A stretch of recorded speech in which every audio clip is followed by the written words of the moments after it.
सभी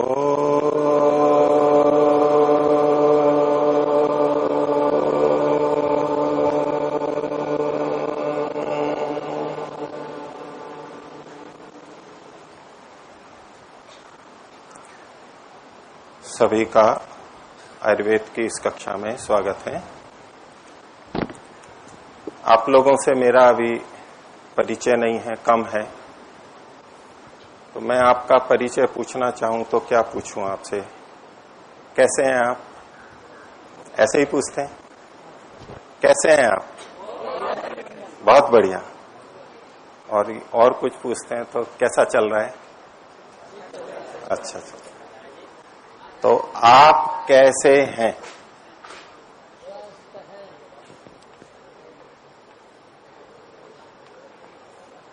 इसका क्या मतलब है? आप कैसे हैं? आपने भी कहा बहुत बढ़िया। कैसे हैं मतलब आप सुंदर हैं, कुरूप हैं, ऐसा मतलब है? नहीं। आप धनवान हैं या निर्धन हैं, ऐसा मतलब है? जब हम परिचित को पूछते हैं आप कैसे हैं, नहीं, तो यह कैसे का क्या मतलब होता है कि आप कैसे हैं? सुखी हैं, मतलब आप सुखी हैं या नहीं है, ऐसा कहते हैं। सुखी हैं या नहीं है, और स्वस्थ है या नहीं है, और कैसे हैं आप? कैसे हैं? आनंदमय हैं, ठीक है। सुखी हैं तो वो आनंदमय में आ गया। आप कैसे हैं यानी आप सुखी हैं या दुखी हैं। जब प्रश्नकर्ता कर रहा है उसे तो पता नहीं है कि आप सुखी हैं, पता होता तो ये प्रश्न ही नहीं करता कि आप कैसे हैं। अर्थात आप सुखी हैं या दुखी हैं, ये हम पूछना चाहते हैं, कैसे हैं आप? अथवा स्वस्थ हैं या अस्वस्थ हैं, ये पूछना चाहते हैं। और क्या मतलब होता है जब हम किसी से पूछते हैं या कोई हमारे से पूछता है, और जब हम कहते हैं कि अच्छे हैं, बुरे हैं, अच्छा चल रहा है। आपने कहा कि अच्छे हैं, क्या चीज अच्छी है? सुखी हैं आप, स्वास्थ्य अच्छा है, और क्या अच्छा है? जब आपने कहा मैं अच्छा है तो उससे आपके मन में क्या भाव था? कैसे हैं आप?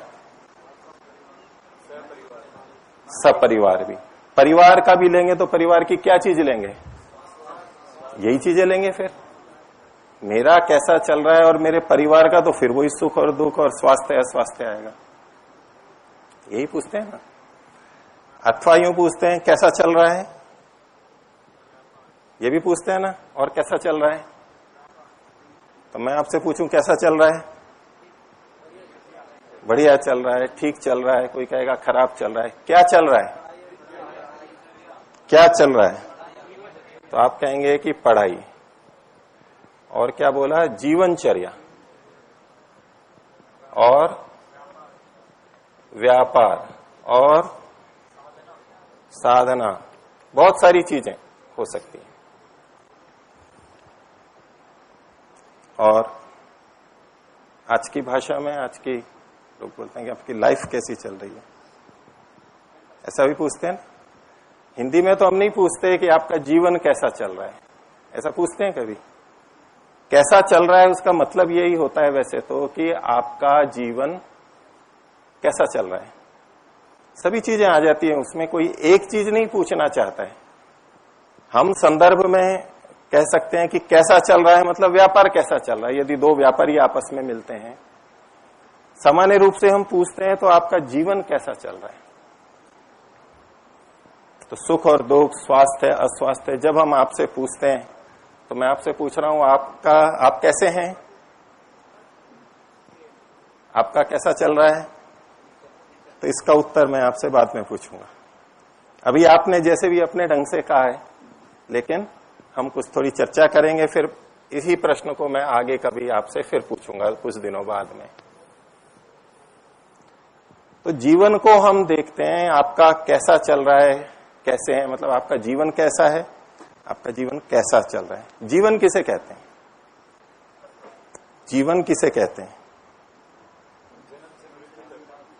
जन्म से लेकर के मृत्यु तक का जो काल है उसको हम जीवन कहते हैं। और हम अपने बारे में जब सोचते हैं तो अपने जीवन के बारे में बहुत सोचते हैं। आप लोग भी अपने जीवन के बारे में बहुत सोच रहे हैं, तभी यहां आए हुए हैं। जो संसार में लगे हुए हैं वो भी अपने जीवन के बारे में कुछ न कुछ तो सोच ही रहे हैं। अपने जीवन के बारे में सोचते हैं, अपने परिवार के जीवन के बारे में सोचते हैं। आप राष्ट्र के बारे में सोच रहे हैं तो राष्ट्र के लोगों के जीवन के बारे में सोच रहे हैं, केवल भूमि के बारे में तो नहीं सोचते। भूमि के लिए भी इसलिए सोचते हैं ताकि इस पे रहने वाले जो भारतीय हैं, हमारे देशवासी हैं, वो अच्छे हों, फिर वापस यहीं पर ही आ जाएंगे, उनका जीवन अच्छा हो। भारतवासियों का या विश्ववासियों का, धरतीवासियों का जीवन अच्छा हो। तो जीवन का मतलब है जन्म से लेकर के मृत्यु पर्यंत भाग, और इसके बारे में हम सबसे ज्यादा सोचते हैं। जितना भी हम सोचते हैं वो किसके बारे में? जीवन के बारे में सोचते हैं, और वो जन्म से लेकर मृत्यु पर्यंत होता है। उसके लिए एक शब्द है आयु। वैसे आप आवेदन पत्र देते हैं कहीं तो उसमें लिखा था ना आयु कितनी लिखते हैं, जिसकी जितनी होती है, 15 साल, 20 साल, 30 साल, 50 साल। वहां आयु का मतलब होता है अब तक जीवन कितना हो गया। उसके लिए संस्कृत में दूसरा शब्द है वयः, वयस, वयः। लेकिन प्राचीन काल में आयु का मतलब जीवन होता है। जन्म से लेकर के मृत्यु पर्यंत जो काल है उसको कहते हैं आयु, जिसको हम जीवन बोलते हैं आजकल।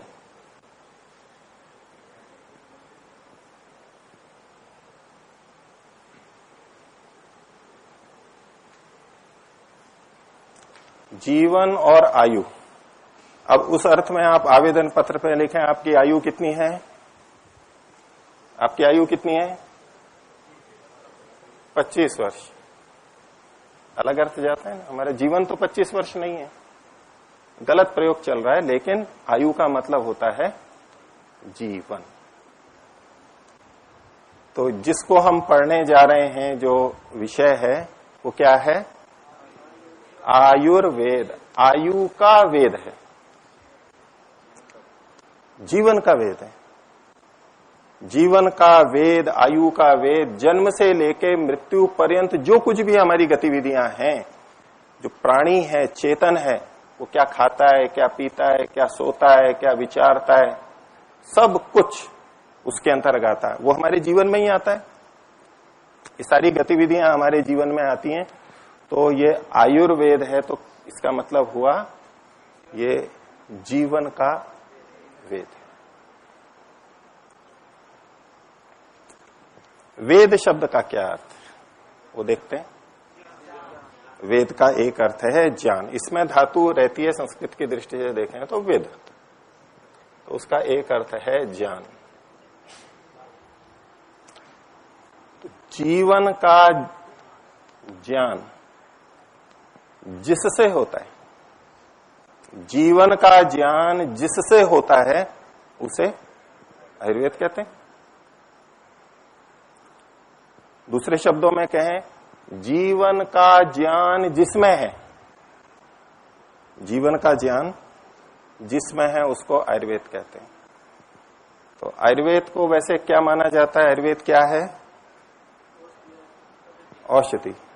आपने अच्छा शब्द प्रयोग किया कि भाई औषधि, चिकित्सा पद्धति। बाकी आयुर्वेद का मतलब चूर्ण चटनी, ठीक है। आयुर्वेद का मतलब चूर्ण चटनी। आजकल तो खैर अच्छे ढंग से आ गई औषधियां, अंग्रेजी दवाइयों जैसी पैकिंग होती है, गोलियां बनती है, कैप्सूल बनते हैं, सिरप, सब कुछ अच्छा बन गया।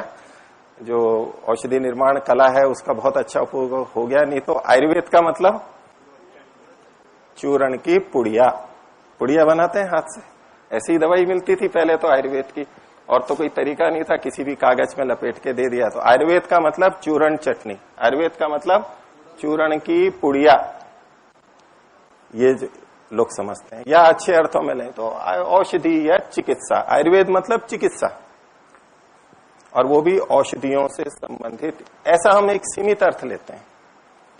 लेकिन आयुर्वेद बहुत व्यापक है, बहुत व्यापक है।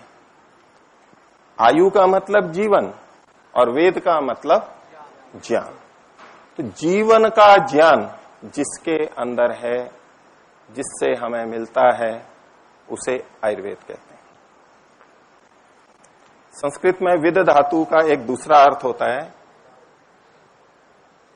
लाभ, विदली लाभे। तो जीवन का लाभ जिससे होता है, लाभ यानी प्राप्ति, उसका हित, कुछ हमें प्राप्त होना। वैसे तो जीवन हमें प्राप्ति ही है उस दृष्टि से, लेकिन ये जीवन अच्छा कैसे बने, ये बात जहां बताई जाती है उसको आयुर्वेद कहते हैं। जीवन का लाभ मिलता है, जीवन हमारा बढ़ता है, जीवन अच्छा होता है, प्राप्ति होती है, उसे आयुर्वेद कहते हैं। संस्कृत में विद धातु का एक और अर्थ है सत्ता, विद सत्तायाम। जीवन की विषय रूप में सत्ता जहां पर है, जिस ग्रंथ का विषय वस्तु की विद्यमानता जिस शास्त्र में है, जीवन के बारे में जो विवरण है उसकी सत्ता जिस शास्त्र में है, उसे आयुर्वेद कहते हैं। एक और अर्थ है विद धातु का विचार, विद विचारण। विचार यानी चिंतन मनन चर्चा। तो आयु की चर्चा जिसमें की गई है, जीवन की चर्चा जिसमें की गई है, उसे आयुर्वेद कहते हैं। जीवन के विभिन्न पक्षों की, सब पक्षों की चर्चा जिसमें की गई है, उसको आयुर्वेद कहते हैं। तो इस कक्षा में हम आयुर्वेद के बारे में बात करेंगे और चरक संहिता में आयुर्वेद का एक विषय बताया, एक श्लोक के अंदर बताया कि आयुर्वेद कहते किसको हैं, उनकी दृष्टि में आयुर्वेद क्या है। जो चीजें अभी हमने जानी है, कुछ उसी का अच्छे ढंग से प्रस्तुति उनकी दृष्टि में कि आयुर्वेद है क्या। जो लोग आयुर्वेद में चिकित्सा के लिए जाते हैं कि भाई मैं चिकित्सक बन जाऊंगा, धन कमाऊंगा, वहां आयुर्वेद में जब कुछ और बातें आती हैं, जीवन की, आचरण की बात आती है, आत्मा की बात आती है, मुक्ति की बात आती है, कर्म की बात आती है, परोपकार की बात आती है, दया क्षमा की बात आती है, उनका इनसे क्या लेना देना है। हमारे को तो दवाई लिखनी है, रोगियों को पर्ची लिखनी है, वो दवाई लेंगे, हमारे को फीस देंगे और दवाई बिकेगी, उतना कमीशन हमारे को मिलेगा। वहां ये दया क्षमा और इस सब की क्या आवश्यकता है। तो आयुर्वेद पढ़ने वाले भी बहुत से उसमें रुचि नहीं लेते हैं, फालतू की बातें लिखी हुई हैं। और आधुनिक विज्ञान भी कुछ दशकों पहले तक मुख्य रूप से चिकित्सा पर ही, औषधियों पर ही केंद्रित था। क्या खाना है, कुछ भी खाओ, जीवन कैसा हो, क्या विचारो, क्या सोचो, कुछ भी करो। लेकिन आज धीरे धीरे विभिन्न प्रयासों से वो इस बात को मानने लगे हैं। विज्ञान से सिद्ध हो गया है कि खान पान का भी ध्यान रखना चाहिए, विचारों का भी ध्यान रखना चाहिए, दिनचर्या का भी ध्यान रखना चाहिए। केवल औषधि से काम नहीं चलता। तो ये दृष्टि तो हमारे ऋषियों की आयुर्वेद में पहले से थी, क्योंकि आयुर्वेद वेद का उपवेद है। आयुर्वेद को उपवेद कहते हैं।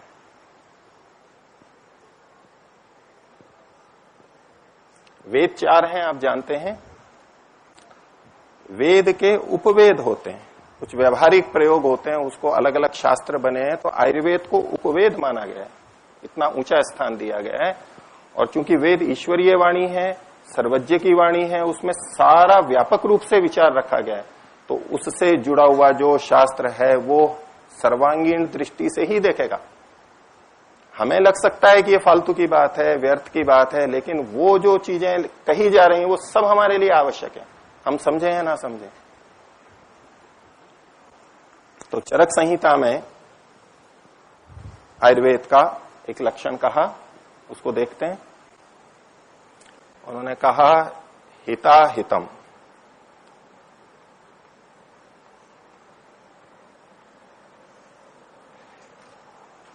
श्लोक में अभी और लिखता हूं आगे। आपने कहा जीवन, तो जीवन कितने प्रकार के होते हैं? सब जीवन एक जैसे होते हैं? एक दृष्टि से सब जीवन एक जैसे हैं, सब खाते हैं, पीते हैं, उठते हैं, बैठते हैं, वृद्ध होते हैं, मर जाते हैं, लेकिन फिर भी जीवन अलग अलग होते हैं।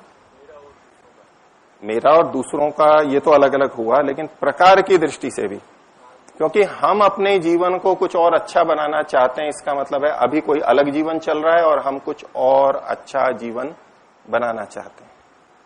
जीवन में भेद है ना, हम कुछ का निर्धनों का भी जीवन देखते हैं, धनवानों का भी देखते हैं, विद्वानों का भी देखते हैं, अविद्वानों का भी देखते हैं, सज्जनों का भी देखते हैं, दुर्जनों का भी देखते हैं।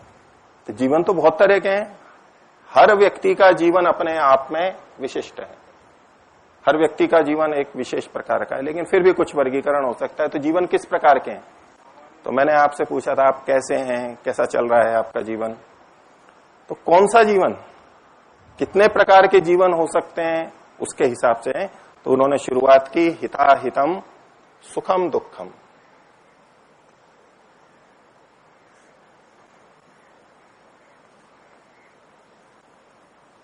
आयुष तस्य हिताहितम।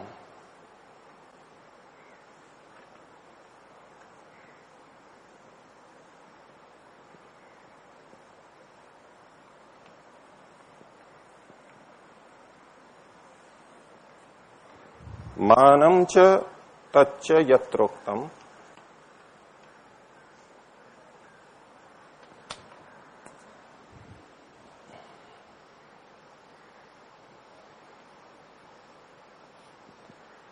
मानम च तच्च यत्रोक्तम आयुर्वेदः स उच्यते।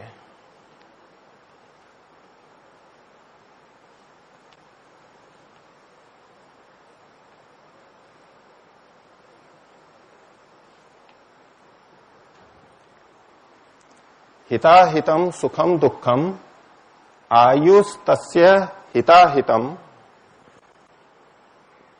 मानम च तच्च यत्रोक्तम आयुर्वेदः स उच्यते। सह आयुर्वेद उच्यते, उसे आयुर्वेद कहते हैं। क्या आयुर्वेद है क्या? तो हिताहितम, यहां हित और अहित जोड़ करके बना हुआ है, हित और अहित, और यहां लिखा है आयु। आयु के 4 प्रकार बता रहे हैं। तो हित आयु, हितायु बोलते हैं उसको। अहित आयु, अहितायु।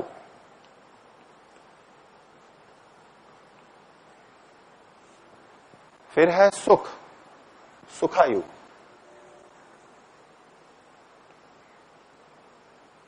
और फिर है दुख, दुखायु।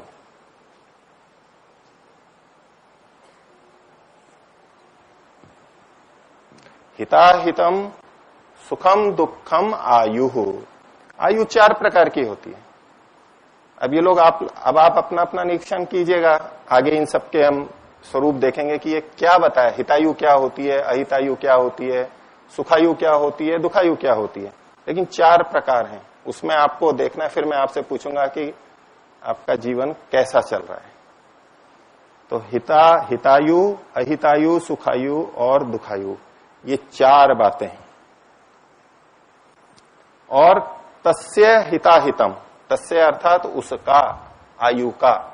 ये जो 4 प्रकार की आयु हैं, इन 4 प्रकार की आयु के लिए या आयु का हित और अहित क्या होता है, किसमें आयु का हित है, किसमें आयु का अहित है, किसमें हमारे जीवन का हित है, क्या करें तो हित होता है हमारे जीवन का, और क्या करें तो अहित होता है, क्या ना करें, ये सारा वर्णन भी जिसमें है। मात्र 4 प्रकार की आयु का वर्णन नहीं है, उसके साथ साथ ये भी लिखा है इसके लिए क्या अच्छा है और क्या बुरा है, ये जहां पर कहा गया है। फिर आगे कहा मानम च, उस आयु का मान, इयत्ता, कि कितना जीवन होता है, इसका कितना जीवन बाकी है, ये और कितना जी सकता है इत्यादि। उस आयु का मान, परिमाण भी जहां पर हो, और तच्च, और उस आयु के बारे में भी जहां बताया गया हो, यत्र उक्तम, जहां ये सारी बातें कही गई हैं। आयुर्वेद स उच्यते, उसे आयुर्वेद कहते हैं। तो आयुर्वेद मतलब आयु का वेद, जीवन का वेद, जीवन के इन सब विषयों पर जहां पर चर्चा चलती हो, विचार चलता हो, वो आयु का वेद है, वो आयुर्वेद है। तो आयुर्वेद का एक भाग जो चिकित्सा का है, चिकित्सक करते हैं, वो तो एक अलग प्रकरण है। उसको चिकित्सालय, विद्यालयों में, महाविद्यालयों में पढ़ते हैं, सीखते हैं, फिर चिकित्सा करते हैं, वो एक अलग विशेषज्ञता का क्षेत्र है।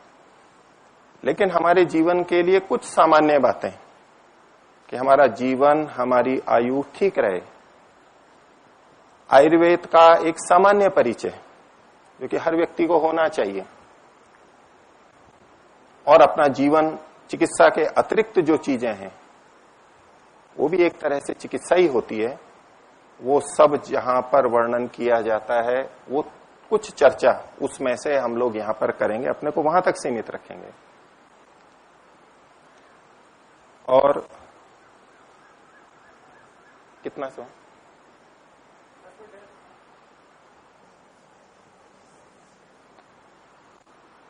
तो आयु के साथ में हमने अपना स्वास्थ्य भी जोड़ा है कि स्वस्थ हम रहें।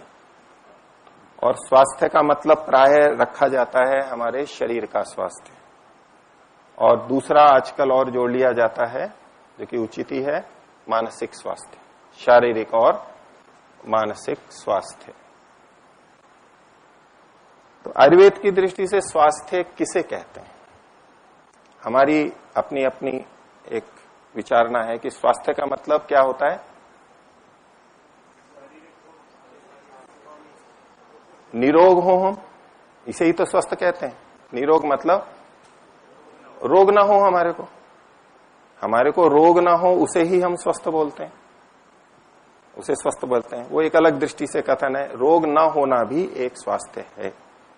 रोग किस किस तरह से होते हैं, कहां कहां हो सकते हैं, वो एक बड़ा व्यापक दृष्टिकोण है। तो स्वस्थ की परिभाषा आयुर्वेद के अंदर की गई है।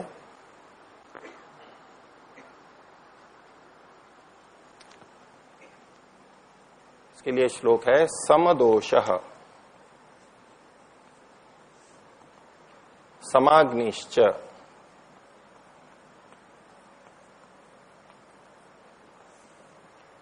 समधातुः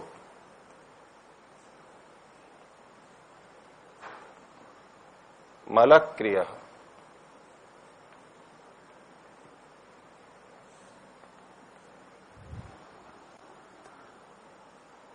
प्रसन्नात्मेन्द्रिय मनाः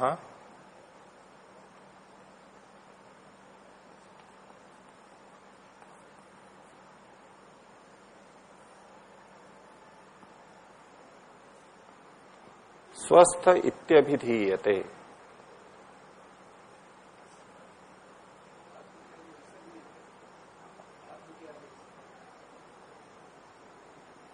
यह नहीं आएगा, समधातु मलक जी, ठीक है जी, मैं इसको मिला, हाँ ठीक है जी, समधातु मलक्रिय जी, मनाः स्वस्थ इत्यभिधीयते।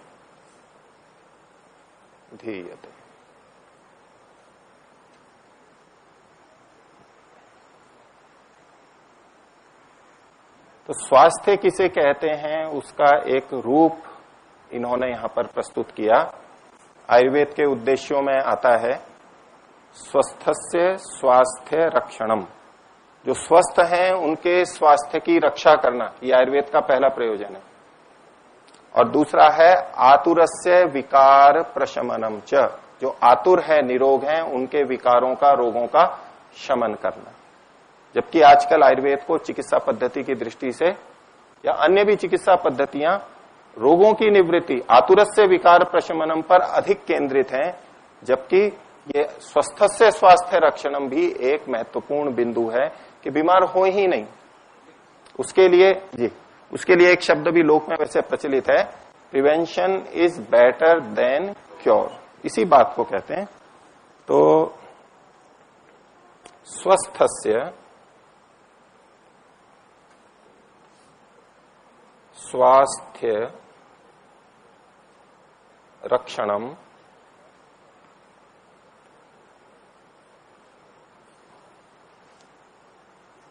आतुरस्य विकार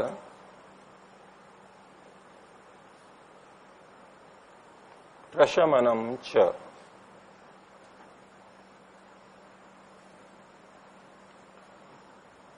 आयुर्वेद के दो प्रयोजन हैं। तो इसमें भी ये स्वास्थ्य की बात आ रही है, तो स्वस्थ होता क्या है? तो उसके लिए इस श्लोक में जो कहा गया, इसमें सम शब्द बहुत ध्यान देने के योग्य है। सम दोष है, जिसके दोष समान हैं। दोष का मतलब आयुर्वेद का एक पारिभाषिक शब्द है। इसमें वात, पित्त और कफ, ये तीन शब्द आते हैं। इनकी और चर्चा हम धीरे धीरे करेंगे, इनका परिचय भी आपके सामने आएगा, लेकिन वो समान होने चाहिए। अधिक नहीं हो, कम नहीं हो, समान होने चाहिए। समदोष। समाग्निश्च, अग्नि भी समान होनी चाहिए। कौन सी अग्नि? हमारे शरीर में जो एक आप जठराग्नि बोल रहे हैं, तो जठराग्नि मुख्य अग्नि है। उसके अलावा भी अग्नियां होती हैं। सब धातुओं की अपनी अपनी अग्नि होती है, जिससे वो चीजें पच करके और परिष्कृत होकर के और चीजें बनती जाती हैं। बिना अग्नि के परिणमन नहीं होता है, बदलाव नहीं होता है। जो भोजन हमने खाया है उस पर अग्नि की क्रिया होती है, अग्नि के माध्यम से ही उसमें परिणमन होता है, बदलाव होता है, कुछ और बनता है, परिष्कृत बनता है। मल अलग होता है, पोषक तत्व, सार तत्व अलग होते हैं। वो अग्नि भी सम होनी चाहिए। अधिक होगी तो भी दिक्कत है और कम होगी तो भी दिक्कत है। आगे है सम धातु। धातुएं हैं वो भी समान होनी चाहिए। शरीर में अलग अलग धातुएं हैं, रस, रक्त आदि, इनकी भी चर्चा हम आगे करेंगे। वो भी समान होनी चाहिए, बढ़ना नहीं चाहिए कुछ। सम धातु। और फिर कहा मलक क्रिया, मल की क्रिया वो भी समान होनी चाहिए। मल का मतलब है जो हम मल त्याग करते हैं, खासतौर से मलमूत्र प्रमुख है, स्वेद है, पसीना है, नाक से, आंख से, और भी हमारे शरीर से जो निकलता रहता है मल के रूप में, उसे कहते हैं। वो मल की क्रियाएं भी सम होनी चाहिए। वो बढ़ जाती हैं तो भी रोग है, और घट जाती हैं तो भी रोग है। ये सारी चीजें होनी चाहिए। और आगे कहा प्रसन्न आत्मा इंद्रिय माना, जो व्यक्ति आत्मा के स्तर पर, इंद्रिय के स्तर पर और मन के स्तर पर प्रसन्न है। आत्मा भी प्रसन्न होनी चाहिए, इंद्रियां भी प्रसन्न यानी अपने कामों को ठीक करने वाली होनी चाहिए, मन भी ठीक काम करने वाला होना चाहिए। ऐसा जो है व्यक्ति, वो स्वस्थ कहलाता है। वो स्वस्थ कहलाता है। तो इसके बारे में और विस्तार से बात करेंगे। तो आप कैसे हैं? तो आपने कहा हम स्वस्थ हैं। स्वस्थ हैं या नहीं है, स्वास्थ्य की बड़ी व्यापक परिभाषा है। वो फिर आपसे और आगे पूछेंगे कि आप कितने स्वस्थ हैं या हम कितने स्वस्थ हैं। तो इस विषय को इतना ही समाप्त करते हैं। 3 बार ओम का उच्चारण।